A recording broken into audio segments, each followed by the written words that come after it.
Telesəhər rubrikasının sualım var. Telesəhər Proqram nə idi? Salam, hər vaxtınız xeyir olsun. Telesəhər proqramının sualım var rubrikasının bugünkü qonağı mən. Respublikanın əməkdar artisti, prezident mükafatçısı, Azərbaycan Dövlət Pantomima Teatrının rejissoru, aktyoru Bəhruz Vaqifoğlu. Əgər hazırlıqsa başlayaq. Sualım var verilişin adı.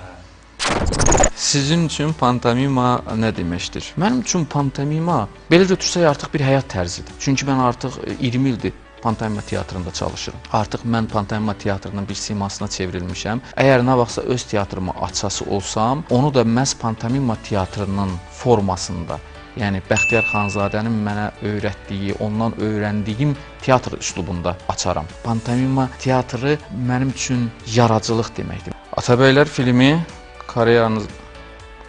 Bu qəşəng və birləşdirmişsiniz cümlələri. Atabəylər filmi karyeranızda hansı izləri qoydu?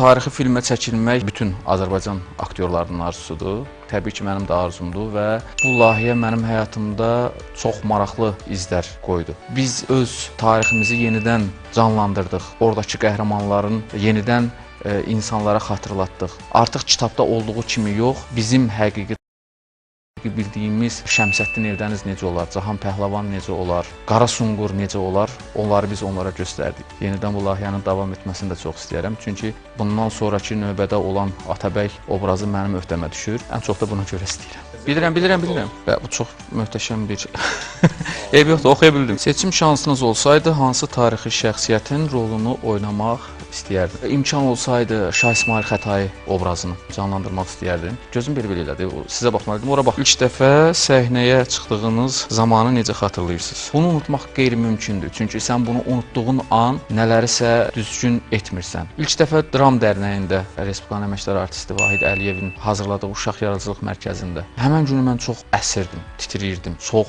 kövrəydim, nə baş verdiyini bilmirdim. Tez bir zamanda səhnədən çıxmalıyam, çünki hər an yıxıla bilərəm. Yəni, belə bir əhval var idi.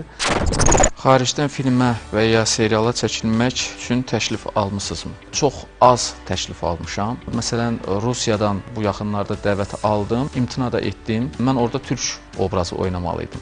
Onlar türk aktyorlarına müraciət ediblər və onların qonorarları ilə razılaşmayıblar və onlar düşünüblər ki, Azərbaycan aktyoru daha ucuz çəkilə bilər. Bu baxımdan öz gördüyüm işə, sənətə hörmətlə yanaşaraq mən ondan imtina etdim. Proqram, redaksiya, nə. Bu olduqca çox çətin sualdır. Amma mən buna çox rahatlıqla cavab verə bilərəm. Çünki burada heç bir şey yazılmayıb və mən də Azərbaycan Dövlət Pantomima Teatrının aktyoru olduğum üçün mən bunu... Çox sağ olun. Keçək növbəti sualımız. Bu niyə hər dəfə belə çıxır ki?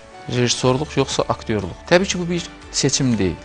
Rejissorluq artıq mənə çox maraqlı gəlir. Aktyor sənəti də mənim həyatımın bir parçasıdır. Universitet ixtisasım da rejissorluqdur.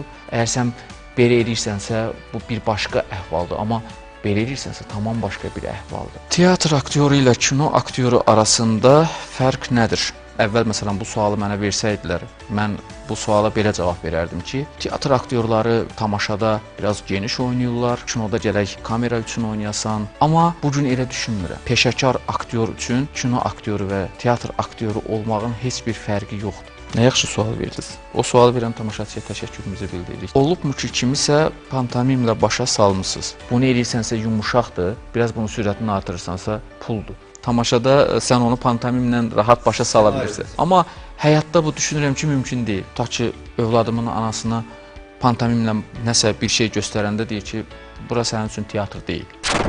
Gündəlik və ya həftəlik seriallarda niyə yoxsuz? Elə sualdır ki, adam bilmir buna necə cavab versin. Hər kəsin bir seçimi var. Rejissor aktyordan çox güclü olmalıdır. Bugünkü seriallar qane etmir. Nə qədər sual oldu? Düşünürəm ona yaxın sualdır. Hansı tamaşa və ya obrazınız sizin həyatınızda dönüş nöqtəsi oldu? Kinoda Vəkil Han filmində oynamağım sənət həyatımda dönüş nöqtəsi oldu. Teatrla bağlı dönüş nöqtəsi nəzərimdə tutsam, Elza Seyidcahanın mən aktyoram mahnısına hazırladığım nömrə ola bilər mənim üçün. O nömrədə mən özümü çox böyük hiss edirəm.